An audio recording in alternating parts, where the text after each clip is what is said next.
बीजान जैसे ही तड़प कर फर्श पर गिरे, पूरे घर में कहराम मच गया। किसी को समझ नहीं आ रहा था कि जो बीजान अभी बिल्कुल ठीक थीं, उन्हें अचानक क्या हो गया।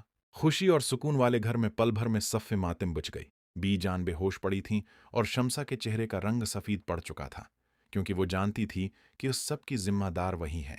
साकिब साहिब बदहवासी के आलम में बीजान को उठाकर अस्पताल की तरफ भागे, जहां डॉक्टरों ने बताया कि बीजान को शदीद हार्ट अटैक हुआ है और उनकी हालत बहुत नाजुक है। अस्पताल के कॉरिडोर में साकिब साहब सिर पकड़कर बैठे थे। उनकी आंखों में आंसू थे और वो बार बार यही सोच रहे थे कि आखिर ये सब कैसे हो गया। उन्होंने तड़प कर शमसा की तरफ देखा और बड़े सख्त लहजे में पूछा, शमसा, सच सच बताओ, आखिर भी जान से ऐसी क्या बात हुई थी? वो तुम्हारे पास ही खड़ी थी, फिर अचानक उनका दिल कैसे बैठ गया? क्या तुमने उन्हें कुछ कहा है? शमसा के पास कोई जवाब नहीं था। वो शर्मिंदगी और डर के मारे कांप रही थी, क्योंकि उसे पता था कि बी जान ने उसकी वो बातें सुन ली थीं जो वो जोया से कर रही थी। सच तो ये था कि शमसा जोया से कह रही थी कि मैं आयला को इस अमन के साथ कभी नहीं रहने दूंगी।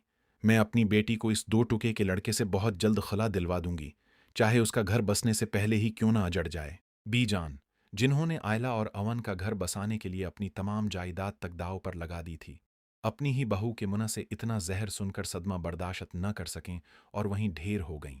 दूसरी तरफ आरफा बेगम ने भी घर में एक नया तूफान खड़ा कर रखा था।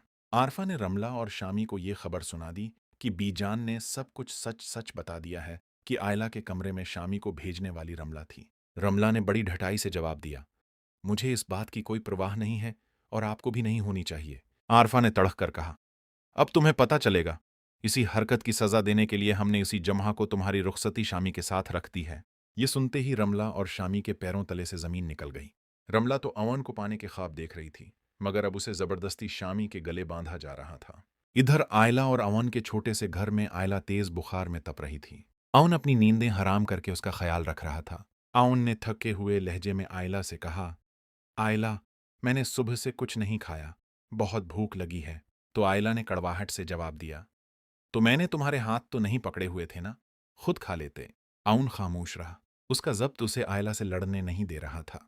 लेकिन जैसे ही अवन को बीजान की बीमारी की खबर मिली, वो आयला को लेकर बदहवासी में अस्पताल पहुंचा। अब कहानी एक ऐसे मकाम पर है जहां आयला जब बीजान को इस हाल में देखेगी तो क्या उसे एहसास होगा कि इसकी और इसकी मां की नफरत ने बीजान को मौत की दहलीज पर पहुंचा दिया है? क्या साकब साहब को शमसा की असलियत मालूम हो जाएगी? और रमला अपनी रुखसती रखवाने के लिए अब कौन सा नया ड्रामा रचाएगी? आने वाली किस्तों में आप देखेंगे कि क्या भी जान की ये हालत आयला और आवन को एक दूसरे के करीब ले आएगी, या शमसा का जहर उस रिश्ते को हमेशा के लिए खत्म कर देगा। अब देखना यह है कि क्या होने वाली स्टोरी मैं साकब साहब को उस बात का इल्म हो पाएगा कि बीजान की जो ये हालत है उसकी जिम्मेदार हो कोई नहीं, शमसा है। और आयला की वजह से ही वी जान को इतना सीरियस हार्ट अटैक हुआ है जो उनके लिए जानलेवा साबित हो सकता था। तो जैसे ही उन्होंने रायला को पता लगेगा वो हॉस्पिटल पहुंच जाएंगे बीजान के पास। तो बीजान आयलर होते हुए भी जान से कहेगी कि बीजान, मैं आपकी हर बात मानने को तैयार हूं, जैसे आप कहेंगी वैसे ही होगा। अब ठीक हो जाएं तो मैं अब की बना नहीं रहा सकती, मैं आपके साथ इसी घर में रहूंगी और एक बार फिर इन और आयला इस घर में वापस जाएं।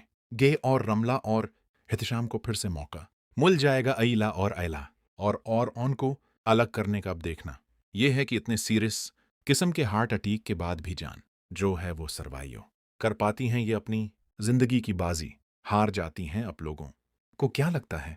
अपनी कीमती राय का इजहार कमेंट्स बॉक्स में जरूर कीजिएगा और लाइक और सब्सक्राइब करना मत भूलिएगा। दोस्तों, क्या शमसा को इसके किए की सजा मिलनी चाहिए? क्या आप चाहते हैं कि आयला और अवन का रिश्ता बच जाए? अपनी कीमती राय का इजहार कमेंट सेक्शन में लाजमी करें। वीडियो पसंद आई हो तो लाइक करें और ड्रामा तत् की मजीद अपडेट्स के लिए हमारे चैनल को सब्सक्राइब करें।